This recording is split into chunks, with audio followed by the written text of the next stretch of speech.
Então vamos lá, irmãos. Capítulo 8 do Evangelho de Marcos, do verso 10 até o versículo 13, que é a primeira divisão, pedido por um sinal. E logo, versículo 10, e logo entrando no barco com seus discípulos, foi para as regiões de Dalmanuta. E vieram os fariseus e começaram a discutir com ele, pedindo-lhe para o tentarem um sinal do céu. Estão pedindo um sinal a Jesus. E suspirando profundamente, pense numa coisa que Jesus pega a ar com um fariseu incrédulo. E suspirando profundamente em seu espírito, sabe aquele negócio que a gente diz assim, a gente não pode fazer nada que a gente é crente, mas a gente faz assim, nossa, né? Isso é Capítulo 10 de Marcos, verso 12. E suspirando profundamente em seu espírito, disse: por que pede um sinal essa geração? Em verdade vos digo que não se dará sinal algum a esta geração. E ele, deixando-os, tornou a entrar no barco e se foi para outra banda do lago. Pode sentar. Amém. Queridos, foque a sua atenção no versículo 10, né, que é o primeiro. Jesus acabou de multiplicar aqui. Jesus acabou de pegar uns poucos peixes e multiplicou eles para 4.000 pessoas, sem contar mulheres e crianças. Então eles estão vindo de um milagre onde do pouco Jesus transformou em muito. Milagre espetacular, não é? Imagine você ter R$1 e de repente esse R$1 no seu bolso se transforma em 1 milhão. É um milagre ou não? Quem é que toma posse disso? Quem é que toma? Eu tomo posse. Eu tomo posse até o tutano, né? Então eles estão vindo de um milagre espetacular. E Jesus, de repente, ele entra no barco com seus discípulos para passar para o outro lado do lago. Porém, os fariseus vieram até Cristo e começaram a discutir com Jesus. Porque pense em uma coisa que fariseu incrédulo gosta, é de discutir. Por quê? Pastor, olha, veja só, pode mesmo, pastora, é bíblico isso, pode, pastora, tem isso na Bíblia. Pastor, o dízimo, e em relação a dízimo, é do Velho Testamento o dízimo, ou é para dar o dízimo? Ou não é para dar o dízimo? Eu conheço o irmão de tal, fulano de tal, ele não dá o dízimo não. Olha, na igreja de fulano diz que pastora não pode não. Olha, pastor, veja só, olha, a igreja tal, fulano de tal, guarda o sábado. A gente guarda o quê? Qual dia que a gente guarda? Pastor, veja só, pastor, olha, o irmão fulano, o senhor passou por mim, deu a parte do senhor a fulano, mas não deu a parte do senhor a mim. Pense numa coisa que fariseu gosta, é de discussão que não leva a lugar nenhum. Quer um conselho? Quando você vê pessoas discutindo coisas sem sentido, que não edifica, que não faz você crescer, que não fortalece a sua fé, são temas, assuntos que você não melhora em nada, sai de perto. Deixa falando por vento. Porque se não for para edificar, meu irmão, para trazer dúvida, guarde para você. Mas os fariseus aqui começam a discutir com Jesus. Por quê? Porque fariseu, ainda além de gostar de discussão de trouxa, discussão de querer saber quantos cabelos tinha na cabeça de Jesus. Ele era moreno ou branco? O olho dele era azul ou verde? Ele andava de chinelo ou andava descalço? Qual era o tipo da madeira que crucificaram ele? Olha, Jesus, ele abraçava as pessoas, andava com pecador, com prostituta, então a gente pode andar também. São assuntos que não edifica, mas fariseu gosta.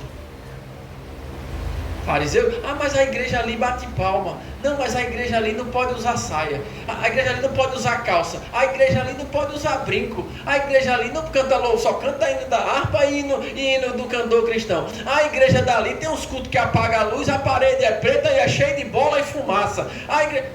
É de Deus, pastor? É de Deus ou não é? Como é isso, pastor? Explica, irmão, não tenho tempo para isso não. Então, tu tem tempo nem de ler a Bíblia, que é a minha função, ler para ensinar. Estou nem com tempo, quanto mais para perder com essas coisas. Mas a igreja ali é toda preta, pastor. Pode ser rosa, pode ser amarela. Se as pessoas estiverem lá dentro buscando a Deus, deixa ele adorar a Deus. Pode ser a cor que for. O que faz a igreja não é as paredes, é as pessoas. Às vezes a igreja está toda paramentada e as pessoas que estão dentro dela não estão buscando a Deus. Glória a Deus. Às vezes tem aparência de igreja, mas não tem vida de igreja. Às vezes um local não tem aparência de igreja, mas tem pessoas que estão vivendo vida de igreja. É assim ou não é? Então, querido, fariseu gosta de assuntos que não edificam. E eles estão discutindo aqui com Jesus. E agora, outra característica dos fariseus é que os fariseus se aproximam de Jesus pedindo um sinal. Olha para teu irmão que está aí do lado e diz assim: para que dar sinal? Vá, fale para a pessoa que está aí. Para quem não acredita? Para que sinal? Para quem já decidiu que não quer acreditar? Não tem pessoas que já disseram assim, eu não acredito no Evangelho. Eu não acredito em Deus, não acredito em Jesus, não acredito na Bíblia, não acredito nesse negócio de crente, não acredito em... Não acredito... Você consegue convencer uma pessoa dessa? Não. É a mesma coisa que você querer... Você consegue convencer uma pessoa que já está convencida que não está errada? Você consegue convencer uma pessoa do seu erro, sendo que a pessoa tem certeza que não errou? É aqui. Jesus, eu quero um sinal. Sabe por quê? Porque fariseu só vive atrás de sinais. Pergunta a teu irmão, tu é fariseu ou tu é crente que crê? Será que a gente tá igual aos fariseus, precisando de sinais para crer?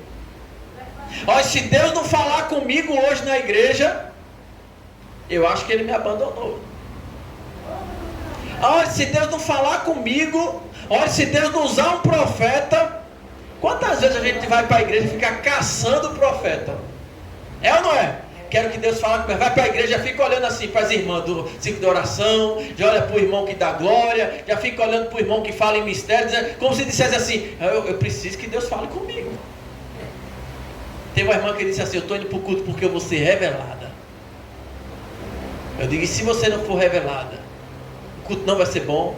Não, mas toda vez que eu vou, eu sou revelada. Fariseu é que anda atrás de sinais. Eu e você anda atrás daquele que faz sinais. E o nome dele é Jesus Cristo. Eu e você não vai atrás dos sinais. Eu e você vai atrás daquele que, se for da vontade dele, ele manifesta os seus sinais e maravilhas na nossa vida. E o nome dele é Jesus. Você vê, hoje em dia, o contexto que nós estamos vivendo hoje, tem igrejas que são lotadas. Mas não é por causa do dono da igreja. Não é por causa do Jesus da igreja. É por causa dos sinais do dono da igreja. No dia que os sinais acabarem, a igreja fica vazia. Eu vou porque ali tem um cara da revelação. No dia que acabar as revelações daquele lugar, a igreja esvazia. Porque nós não temos contentamento na palavra. Nós não estamos satisfeitos com aquilo que Deus já falou. Sabe qual é a nossa maior revelação?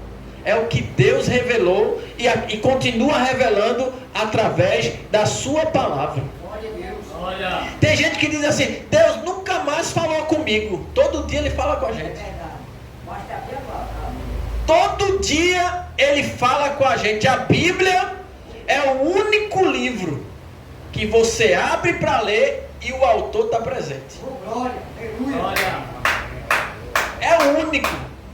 Ah, mas Deus não está falando mais comigo, Deus não fala comigo, Deus não revela nada, Deus não usa mais ninguém, Deus nunca mais me manifestou um sinal. A sua fé não está baseada em sinais. A sua fé está baseada naquilo que Cristo fez por mim e por você na cruz. Nós vamos crer nele com sinais ou sem sinais. Agora tem uma coisa, aquele que crê, os sinais seguirão aqueles que creem. Glória a Deus. Eu não preciso ir atrás de sinais. Eu creio, e é por isso que a nossa vida está cheia de sinais manifestados por Deus.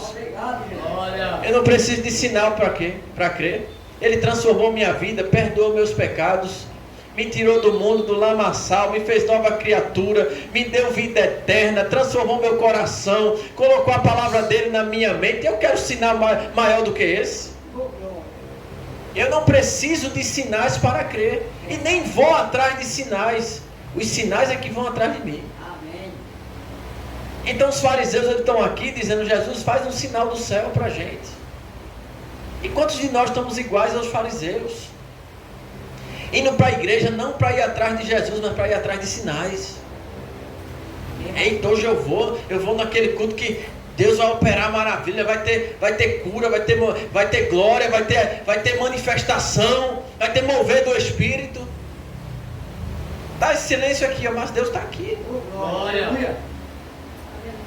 A nossa fé não pode se basear em sinais. Jesus mesmo disse, Mateus capítulo 7, nos últimos dias, muitos me dirão, em teu nome, nós profetizamos. Em teu nome, nós expulsamos demônios. Em teu nome, nós operamos maravilhas. E Jesus vai dizer assim: apartai-vos de mim, vós que praticais a iniquidade, eu não vos conheço. Sinais, irmão. Muitos daqueles dias vai dizer que estava profetizando no nome do Senhor, estava expulsando demônio no nome do Senhor, operando maravilhas, e mesmo assim estava praticando a iniquidade. Porque os sinais por sinais, o diabo também faz. Para enganar, para iludir, Satanás também manifesta os seus sinais. Está aí as falsas religiões. Está aí o sacrifício a mortos que as pessoas oferecem. Está aí pessoas que se comunicando com quem já morreu e crendo que realmente está falando com quem já morreu. É sinais que Satanás manifesta. Quantos de nós conhecemos pessoas que foi aí em algum lugar desse aí e manifestou algum espírito lá e mandou ele fazer alguma coisa e realmente aquilo aconteceu? Porque Satanás também faz os sinais. Mas a nossa fé não pode estar firmada em sinais. A nossa fé tem que estar firmada naquele que é o autor e consumador da nossa fé. Se ele fizer sinal, ele é Deus. Se ele não fizer, ele também é Deus. Eu creio sem sinais. Aleluia. Glória a Deus. A minha fé tem que estar baseada no saber, naquilo que está escrito. Se Deus decidir, não vou operar mais sinais nenhum na vida dele. Se Deus falar para mim, para você, dizer assim: a partir de hoje, ou você crê ou você crê, porque eu não vou manifestar nenhum sinal na sua vida. O único sinal que você vai ter na minha vida é o Espírito Santo dentro de você. E aí, a gente vai desistir do Evangelho? Porque a fé é a certeza daquilo que a gente não vê. E o justo viverá pela fé. E se ele recuar, a minha alma não tem prazer nele. Então, queridos, fariseu gosta de discussão, fariseu gosta de criticar, fariseu gosta de contenda, fariseu gosta de assuntos que não edificam, fariseu vive atrás de sinais. Olha o versículo 12, a resposta de Jesus. Olha a resposta de Jesus: e suspirando profundamente em seu espírito. Aqui Jesus está irritado. Sabe o que é Jesus dizendo assim? Jesus, olha, pense numa coisa que Jesus pega é com a incredulidade. Meu irmão, ou você crê ou você não crê. Agora, se você não crê, pode estar certo. Quando a gente não crê, nós provocamos a ira de Deus. Glória. Pastor, prostituição vai. Quem se prostitui vai para o inferno? Vai. E quem é incrédulo? Também. Está no mesmo texto. Os prostitutos, os avarentos, os idólatras, os incrédulos não herdarão o reino do céu. E Jesus aqui está suspirando, porque eu acho que Jesus, na mente dele, Jesus dizia assim: eu não posso dar um catapungo nesse camarada, né? Eu não posso, eu sou Deus, se eu rodar a mão no pé do ouvido desse homem, vai dizer assim: mas que Deus é esse? Filho de Deus dando um murro, dando uma tapa no pé do ouvido do homem? Que Deus é amor? Pode dar não pode fazer isso. Aí Jesus faz assim. A tentação estava lá. Acho que a mão de Jesus fazia assim, ó. Aí Jesus respira fundo, profundamente. Ele teve só que respirar, não. Ele teve que respirar profundamente. Tem aquele negócio de contar. Rapaz, conta de 1 até 10. Respira fundo, né? E aí não faça nada, não. Respira fundo. Calma, calma, respira fundo. Jesus está assim, ó. Ah, incredulidade. Pense numa coisa que provoca a ira de Deus e que deixa Deus triste, é a nossa incredulidade. Deus às vezes fala com a gente, promete a gente algo, a gente sabe que vai acontecer, mas o tempo passa, a gente não vê aquilo, não vê os sinais, e a gente começa a duvidar. A gente começa a duvidar: que Deus é esse? Eu acho que Deus me abandonou. Não é assim que a gente faz? Acho que Deus me abandonou. E a gente começa a olhar para trás e dizer: será melhor quando eu estava lá. É assim ou não é? Quando eu estava lá, eu não sofria tanto. Depois que eu entreguei a vida a Jesus, quando eu estava no mundo, eu não sofria tanto quanto hoje eu sofro depois que entreguei a vida a Jesus. Sabe como é o nome disso? Incredulidade. Porque antes do mundo você podia ter tudo, mas se acontecesse algum imprevisto com você, você ia para o inferno. Mas hoje você pode não ter nada, mas se acontecer algum imprevisto com você, você tem um lugar no céu guardado. Glória. Isso é a nossa maior riqueza. Então Jesus está aí, ó, respirando fundo. Aí Jesus disse a eles: por que pede um sinal a esta geração? Em verdade vos digo que não se dará sinal algum a esta geração. Olha para teu irmão e diz assim: Jesus não satisfaz desejo de incrédulo. Você está crendo? Deus vai te abençoar, Deus vai te prosperar, Deus vai abrir as portas para você, Deus vai abençoar a tua família, se você estiver crendo. Agora, com incredulidade, Jesus não vai atender o desejo do coração. Glória a Deus. Aí versículo 13: e ele, deixando-os, tornou a entrar no barco e se foi para outra banda do lago. Querido, Jesus não perde tempo com fariseu, não.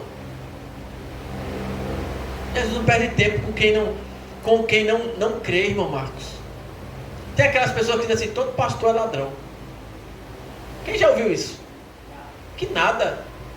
Meu pai, foi meu pai. Eu não ia dizer que era ele, mas já disse, não tem como esconder mais. Mas ele tem a mania de dizer assim: fazer negócio com crente é a pior coisa que existe. Quem não já ouviu isso? E a gente diz assim, ele dizia assim: olha, fazer negócio, não sei qual foi o crente que enrolou ele. Em alguma fase da vida dele. Pronto. Aí meu pai tinha a mania de dizer assim: olha, fazer negócio com crente é a pior coisa que existe. Nunca faça negócio com crente, porque crente é enrolão. Eu não sei quem enrolou ele, mas isso é um pensamento incrédulo. E são pessoas que, por causa de um tomate podre, generaliza, né? Generaliza. E você vê quantas pessoas têm pensamentos de incredulidade, expressões de incredulidade. Que nada, vocês estão dando dinheiro para a igreja, é para encher o bolso do pastor. Mas se eu mostrar 2 boletos a você, você começa a ter pena de mim. Você mostrar, pastor, mas o senhor trabalha numa empresa boa, o senhor ganha bem. Você quer ter as dívidas que eu tenho? Se você imaginar, a Bíblia diz assim, a quem muito é dado, muito é cobrado. Eu tenho 6 mãos olhando para mim, dizendo assim, me dá. Eu estava trabalhando, chega a mensagem no meu celular, manda tanto. Tem dia que eu digo, toma. Tem dia que eu digo, dá não. Tinha um camarada lá que me era lá na rua, você ajuda duas vezes, 3 vezes, aí vai todo dia. Olha, meu amigo, olha, eu não posso ter outro filho mais não.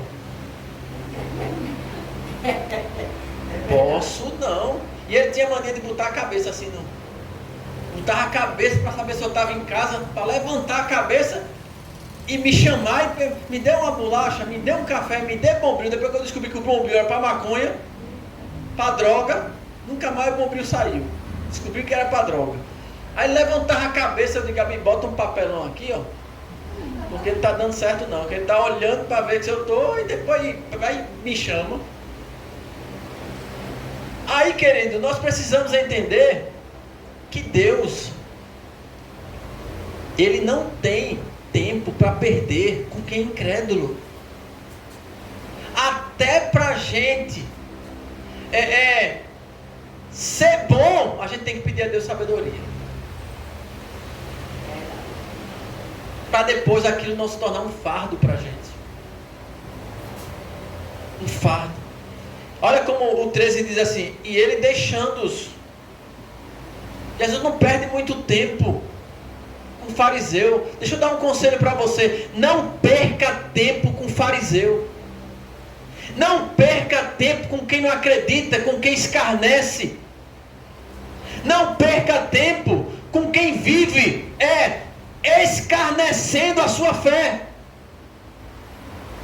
Não tem gente, irmão Marcos, que manga de nós.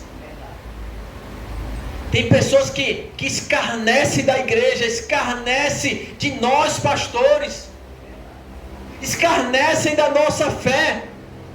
Não perca tempo com quem não entende a razão da sua fé.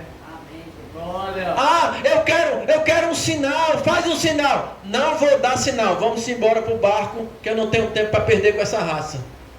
Enquanto você está perdendo tempo com o fariseu, tem alguém que Satanás está oprimindo, precisando de você, e você está perdendo tempo com quem não quer nada com Deus. A gente está perdendo tempo com quem quer ajuda, com quem não quer ajuda, e desprezando aqueles que precisam de ajuda. Glória a Deus. Tem tempo não para perder com o fariseu não. Aí Jesus entra no barco e vai. Versículo 14. E os discípulos se esqueceram de levar pão. Vixe Maria, crente com fome não funciona. De jeito nenhum. Funciona, irmão? De jeito nenhum. E os discípulos se esqueceram de levar pão. E no barco não tinham consigo a não ser um pão. E ele ordenou-lhes, dizendo: olhai, guardai-vos do fermento dos fariseus e do fermento de Herodes. Me diga uma coisa, não olhe para o texto de baixo não. Não olhe para os versículos de baixo não. Quando Jesus disse assim, olha só, o texto está dizendo que eles esqueceram de levar pão. Só tinham levado um pão. E Jesus chega agora para eles e diz assim, ó, cuidado com o fermento dos fariseus. Cuidado com o fermento do fermento de Herodes. O que é que nós entendemos? O que é que Jesus quer falar aqui? Sabe o que eles pensaram? Eles pensaram assim, ele está reclamando com a gente porque a gente não trouxe pão. Olha o que os discípulos estão pensando. Versículo 16. E discutiam uns com os outros, dizendo, é porque não temos pão. E Jesus, conhecendo isso, disse-lhes, para que arrazoais que não tendes pão? Não consideraste, nem compreendeste ainda? Ainda tendes endurecido o vosso coração? O que Jesus quis dizer quando ele disse assim, guardai-vos do fermento dos fariseus? Sabe o que ele quis dizer, Livaldo? Ele não está falando de pão. Você lembra que Jesus, no texto anterior ao que lemos, ele multiplicou, teve comida para 4.000 pessoas. Você acha que Jesus estava preocupado com o pão aqui? Do que Jesus estava falando quando disse: cuidado com o fermento dos fariseus? E os discípulos estão reclamando com a gente porque a gente não trouxe pão, a gente vai ficar com fome. Jesus, como é? Vocês não entenderam nada ainda. Vocês acham que eu estou preocupado porque vocês só trouxeram um pão? Se eu estralar o dedo aqui, rapaz, tem pão até para sair pelo nariz da gente. Mas Jesus estava dizendo assim: cuidado com a doutrina, com os ensinos, cuidado com as pregações, cuidado com os ensinamentos dos fariseus. Jesus não estava falando de pão, Jesus estava falando assim, ó, cuidado, se protejam, se previnam, tenham cuidado com o que os fariseus ensinam. Olha o ensino do fariseu: crente não pode ser pobre. Deus é dono do ouro e da prata, não é para ter crente rico, pobre. Oxe, então eu não sou crente não. Então, ninguém aqui é crente. Porque você vai num lugar aí que eu não vou dizer, mas diz assim: olha, irmão, Deus é dono do ouro e da prata. Então se você está passando dificuldade, só tem duas razões: ou você está em pecado, ou você está sem fé. Aí Pedro encontra o coxo na porta do templo chamado Formosa. O homem está coxo lá.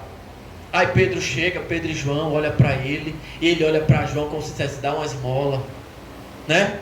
Aí Pedro fita os olhos nele e diz assim: eu não tenho ouro, eu não tenho prata. Poxa, então Pedro e João também não é crente não.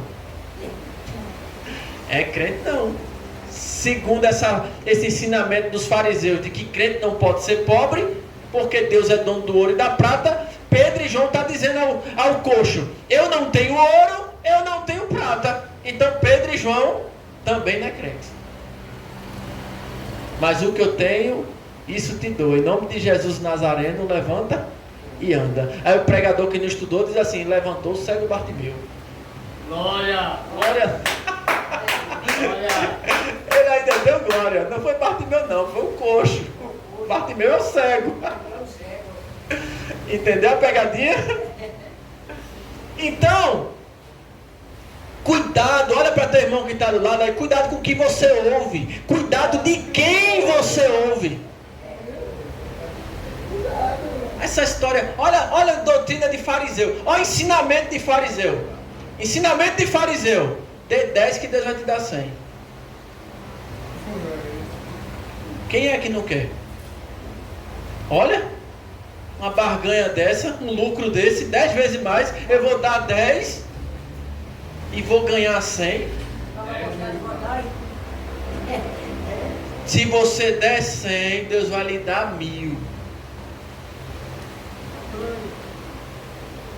Se você der 1.000, você vai ganhar 10.000.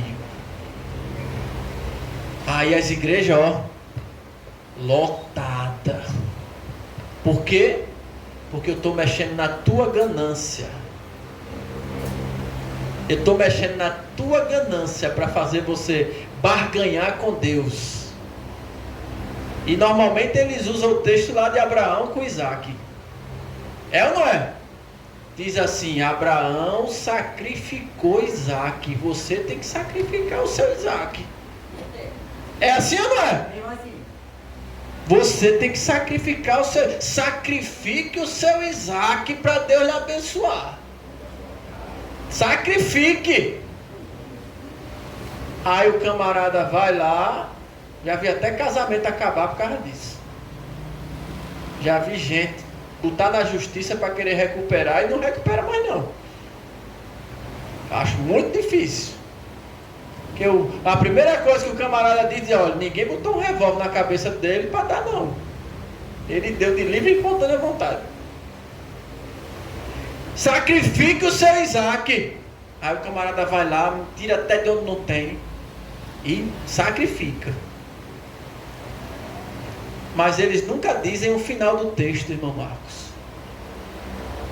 que diz assim: na hora que Abraão ia lançar o cutelo sobre Isaac, apareceu um cordeiro, que Deus ouviu uma voz do céu que falou com Abraão, dizendo assim: Abraão, não faça isso, eu já providenciei o cordeiro para o sacrifício.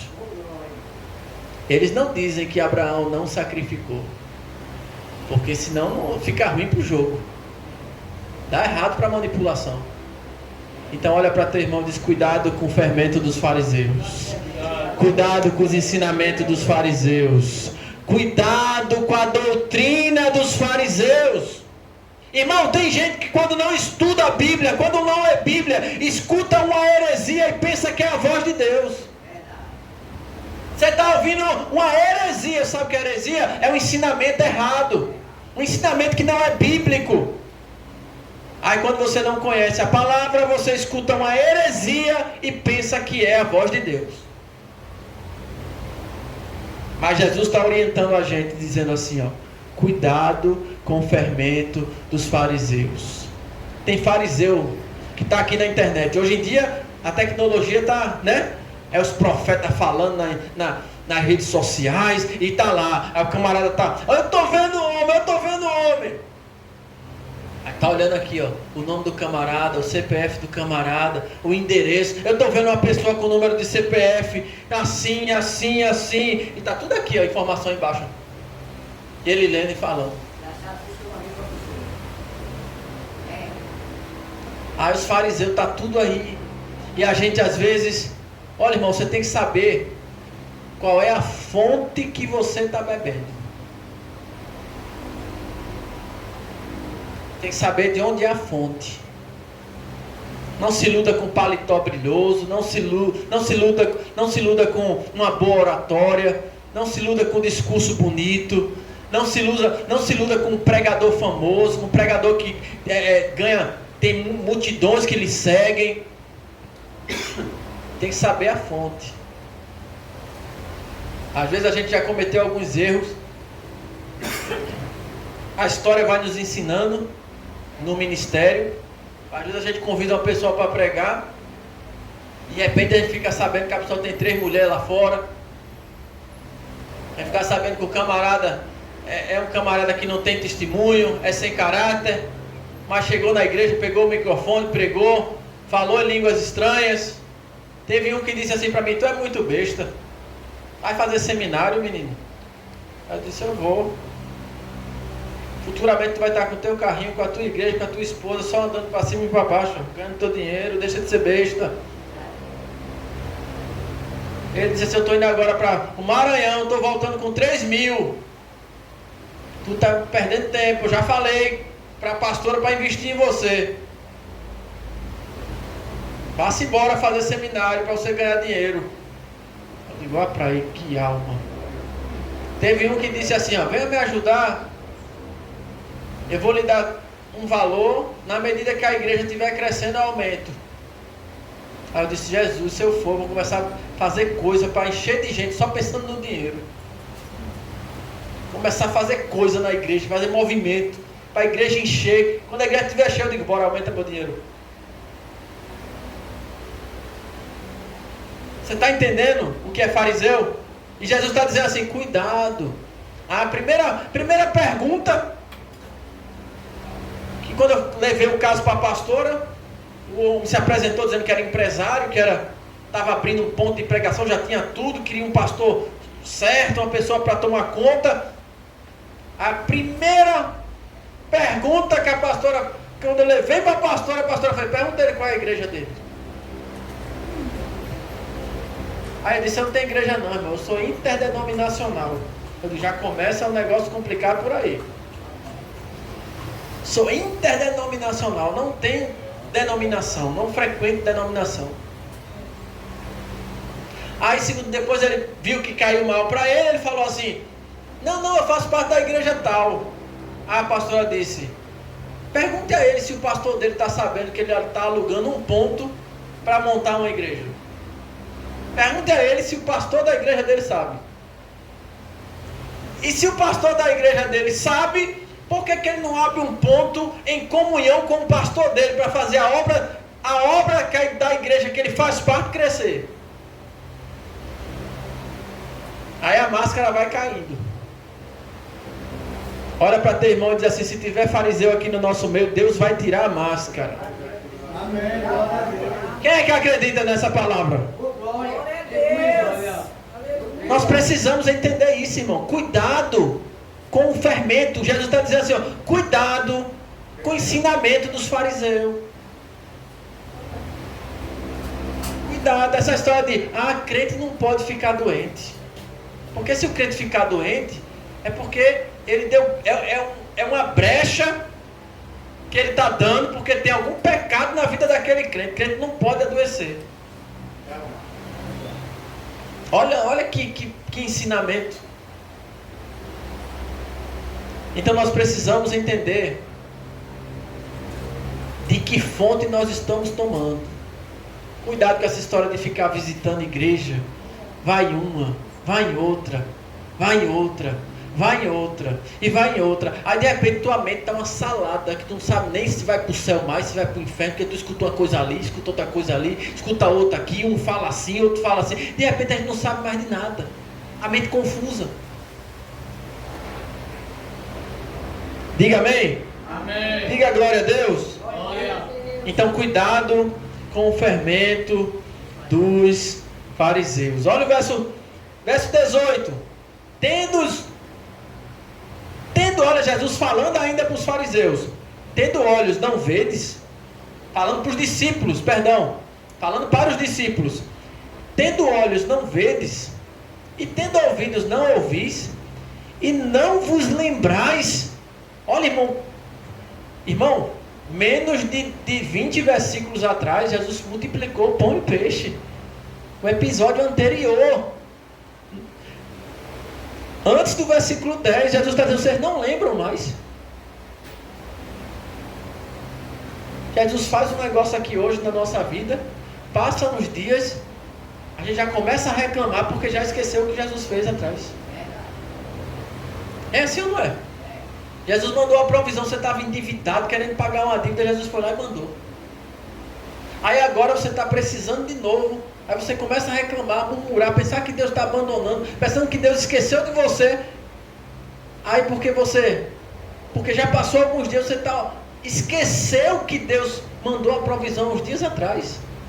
E você acha que Deus não pode mandar agora? É assim ou não é? E Jesus está dizendo, vocês estão lembrando não? Vocês esqueceram já? É uma amnésia profunda, irmão. Amnésia profunda, porque aqui eles viveram o milagre e ao mesmo tempo esqueceram. 19. Quando eu parti, olha que Jesus continua falando, vocês não estão lembrados? Quando eu parti os 5 pães entre 5.000, quantos cestos cheios dos pedaços levantaste? E eles disseram, 12. E quando parti os 7 pães entre os 4.000, quantos cestos cheios dos pedaços levantaste? E eles disseram, 7. Jesus está dizendo, se vocês se lembram que lá atrás eu multipliquei, sobrou quanto? Sobrou X. E naquele outro episódio que eu multipliquei também, sobrou quanto? Sobrou isso. E por que vocês já esqueceram e estão pensando que eu estou preocupado com pão? Por que vocês estão achando que eu estou preocupado se vocês trouxeram pão ou não? Vocês não entendem. Jesus faz maravilha na nossa vida, nos abençoa, nos honra, nos ajuda constantemente, nos dá a sua paz, a sua alegria. Tem gente que pensa que ser rico é ter dinheiro. Ser rico não é ter dinheiro.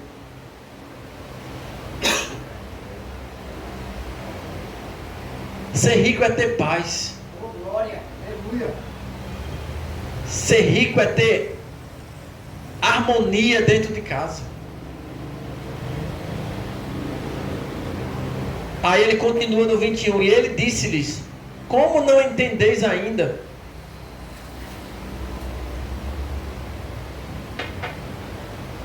Como não entendeis ainda? Irmão, olha para teu irmão que está aí do lado e diz: você tem que entender Jesus. Tem que entender. Por que Deus perguntou, por que Jesus chegou para o cego Bartimeu e perguntou assim: o que queres que eu te faça? Porque Jesus estava dizendo assim: deixa eu ver se Bartimeu vai pedir o que precisa. Não é? Tem gente que é assim, que pede o que não precisa. Senhor, eu quero um carro para dirigir. Você não tem nem habilitação. Senhor, eu quero casar. Tem casa? Tem emprego? Não é assim, irmão. Bartimeu, o que queres que eu te faça? Aí Jesus está no coração dele dizendo assim: deixa eu ver se Bartimeu vai pedir aquilo que realmente ele precisa. Senhor, eu quero ter muito dinheiro. Você já tem um coração humilde? Para ter muito dinheiro e não se achar que é melhor que os outros? Porque se você ganhar muito dinheiro, você vai se estragar. É assim ou não é? Você pode dar glória a Deus? Glória a Deus. Então vamos lá. Versículo 22. Jesus curou um cego e chegando a Betsaida, lhe trouxeram e rogaram-lhe que o tocasse. Então ele, tomando o cego pela mão, levou para fora da... cuspindo-lhe nos olhos e impondo-lhe as mãos, perguntou-lhe se via alguma coisa.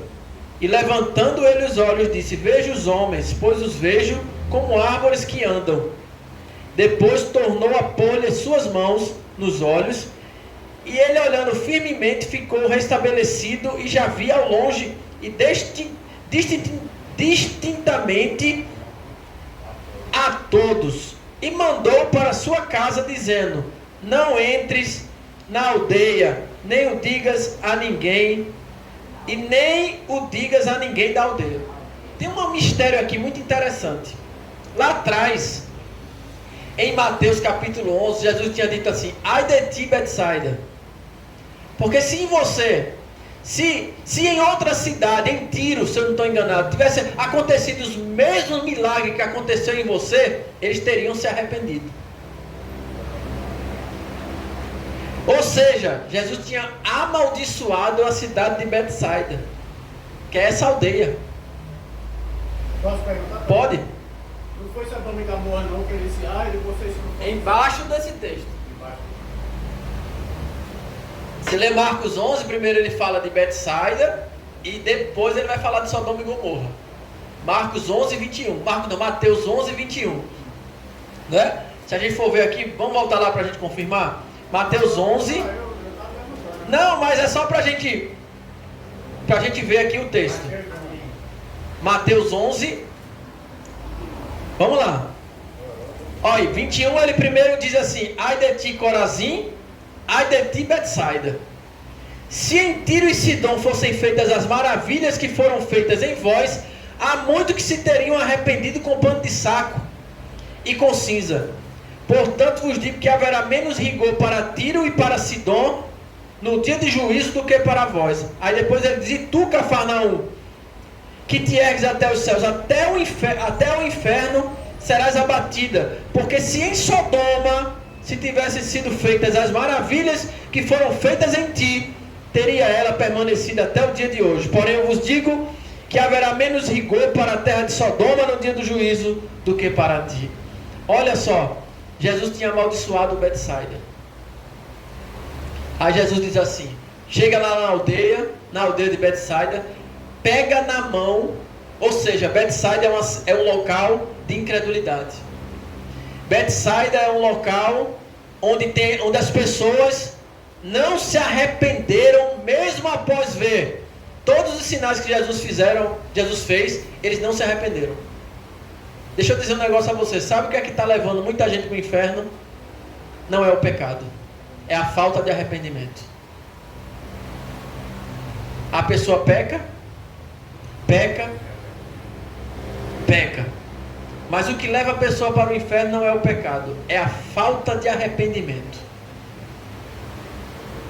Aí Jesus chega na cidade aqui, na aldeia de Betsaida, e a primeira coisa que Jesus faz é pegar na mão do cego.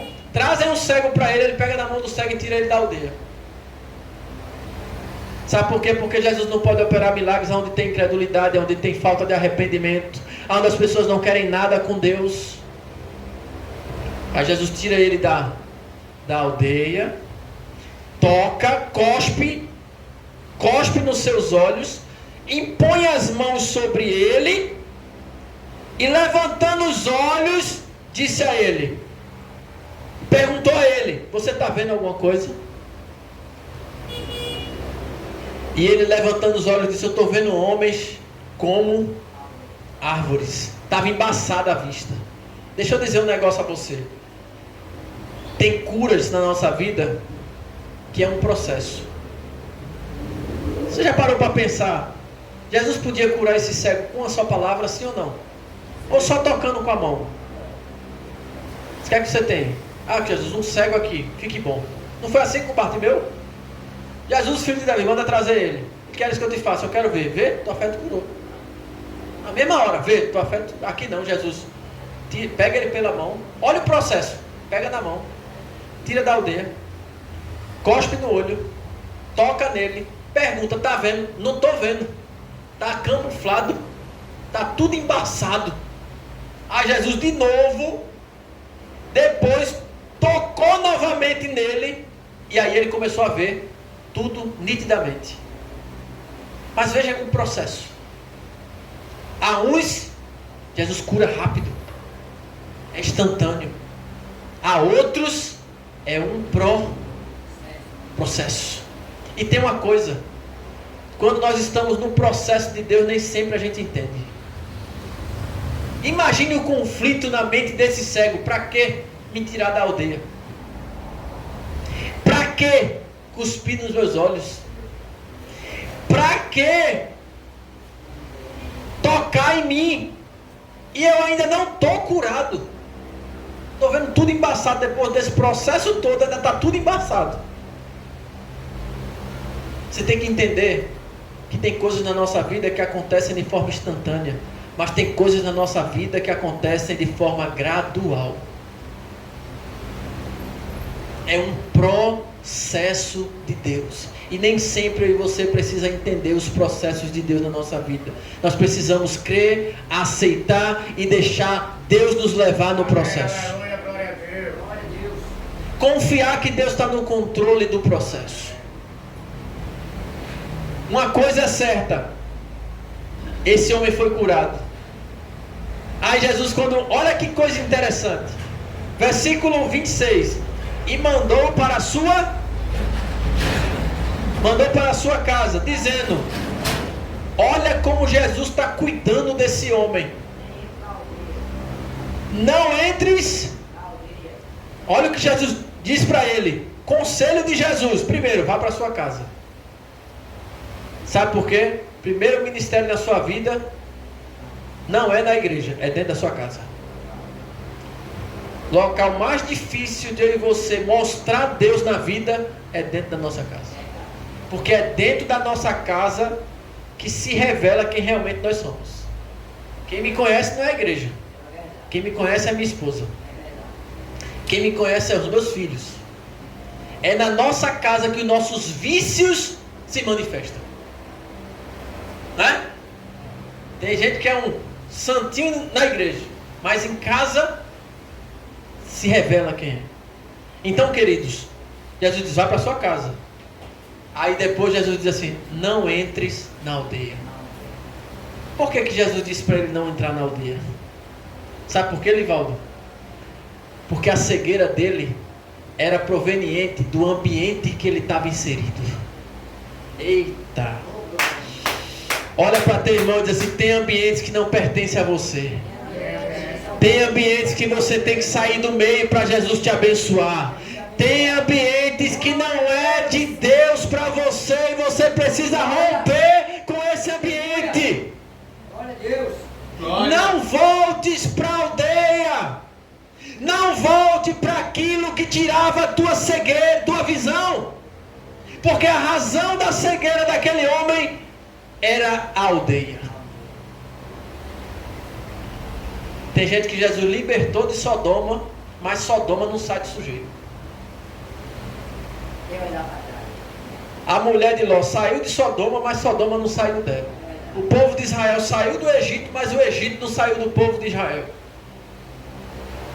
Tem gente que sai do mundo, Jesus arranca do pecado, arranca do lixo, mas sente saudade dos urubu. É ou não é? Fala a verdade. Tem gente que está tomando do cálice, do sangue, da morte do cordeiro e está sentindo saudade do que bebia lá no mundo. Olha para teu irmão e diz assim: tem ambientes que não convém, não combina mais com você. Não combina mais com você. Tem ambientes que está tirando a tua visão, está impedindo Deus trabalhar na tua vida. Tem ambientes que Jesus já te tirou de lá e a ordem dele para a tua vida é: não olhe mais para aquele ambiente, porque não faz mais parte da tua vida.